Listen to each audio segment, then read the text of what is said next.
Secretary అయినా సెక్రటరీలు అయినా. కానీ మీరు ఇంకా సీట్ల కట్టనే పెట్టుకొని మరి ఓడిపోయిన తర్వాత ఇంకా పార్లమెంట్ గెలిపిస్తాం అనుకుంటూ ఈ రివ్యూ చేస్తే ఏం రివ్యూ చేస్తారు? ఓడిపోయిన వాళ్ళకి సర్టిఫికెట్లు ఇస్తారా మీరు రివ్యూ చేసి? లేకపోతే ఏమన్నా సూచనలు ఇచ్చి ఏమన్నా లాభం చేసే విధంగా చేస్తారా?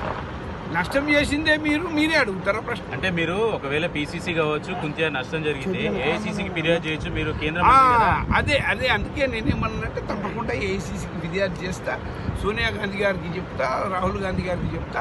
రేపు మాపో ఢిల్లీకి పోతాం, అక్కడ పార్లమెంట్ నడుస్తుంది, వాళ్ళని ఇప్పుడే డిస్టర్బ్ చేయకుండా పార్లమెంట్ అయిపోయిన తర్వాత పోవాలి, వాళ్ళకు చెప్పాలి.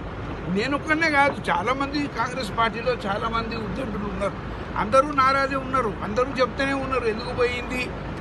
ఇంకా కూడా మారల్ రెస్పాన్సిబిలిటీ తీసుకొని రాజీనామాలు చేయకుండా సీట్లు పట్టుకొని మొత్తం పార్టీని ముంచిపోదామని ఇంకా కూర్చున్నారు.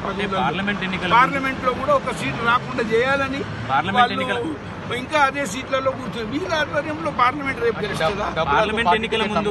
పార్లమెంట్ ఎన్నికల ముందు పార్టీ పదవులకు రాజీనామా చేస్తే ఇంకా పార్టీ క్రైసిస్ లో పడిపోతుంది కదా. పార్టీ పదవులకు రాజీనామా చేస్తే ఇంకా తీసుకోవడానికి చాలా మంది తయారు ఉన్నారు.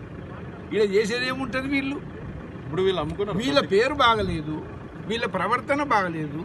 అక్కడ అవతల టీఆర్ఎస్ పార్టీ వాళ్ళు గవర్నమెంట్లోకి వచ్చి రోజు కష్టపడి పని చేస్తున్నారు. ఒకటి, రెండోది రోజు చెప్తున్నారు 16 సీట్లు మేమే గెలుస్తామంటే వీళ్ళకు చలనం లేదు. మన వాళ్ళకు ఏ విధంగా గెలుస్తారయ్యా? మేము గెలుస్తాం, మేము సమాయత్తం అవుతున్నాం. 19 మందిని ఒక పెద్ద హాల్లో కూర్చోబెట్టి రివ్యూ చేసి ఖతం చేస్తారు. అంతేగాని పార్లమెంట్ వైజ్ గా చేస్తారు అంటే తిరగబెడతారు జనం అని. అవి అందుకే ఎవరు టికెట్లు అమ్ముకున్నారు, ఎవరు టికెట్ల గురించి పైసలు ఇచ్చి అబాసు పాలైనరు, ఇవన్నీ కూడా లిస్టు తయారవుతుంది. ఇవన్నీ కూడా లిస్టు తయారవుతుంది. ఈ లిస్టు తయారు చేసుకొని సోనియా గాంధీ అమ్మ దగ్గర, రాహుల్ గాంధీ గారి దగ్గర నేను పెట్టాను. ఈ సంగతి కూడా నేను చెప్పిన వాళ్లకు, నేను అక్కడ పోయి పెడతా, మీరు రాజీనామా చేయవలసిందే.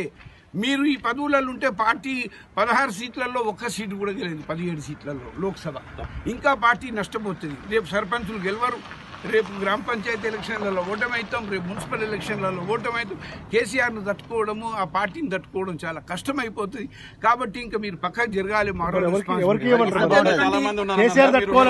లాస్ట్ ఎలక్షన్స్ లో మనం ఓడిపోయినాం 2014. ఓడిపోగానే మరి ఈయన ఎందుకు చేస్తలేడు అంటే ఇంకా పార్టీని ముంచనీక అంటే దీంట్లో ఏం డౌట్ వచ్చిందంటే టీఆర్ఎస్ తో కూడా వీళ్ళు కుమ్మక్కై ఉన్నారు. ఎవరున్నారు సార్? నేను ఎవరి గురించి మాట్లాడుతున్నా అప్పటి నుంచి మాట్లాడుతున్నా. అదే విధంగా మన కుంతియా గురించి ఇవన్నీ సంగతులు నేను చెప్తా అంటే అక్కడ కొందరిని ఏ అవకాశం లేకుండా కూడా మీటింగ్ లో కూర్చోవద్దు. వాళ్ళు రివ్యూ మీటింగ్ విత్ ఓన్లీ ఓడిపోయిన వాళ్ళతో అందరినీ కూర్చోబెట్టుకొని రౌడీ మూకలను కూర్చోబెట్టుకున్నారు.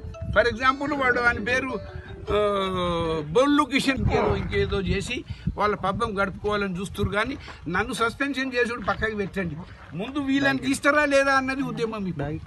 కాంగ్రెస్ పార్టీలో ఈ కుంతియా పోవలసిందే. అదేవిధంగా ఈ పిసిసి ప్రెసిడెంట్ ఇప్పుడున్న పదాధికారులు ఎవడెవడు అందరూ అసలు లోపల రివ్యూలు ఎందుకు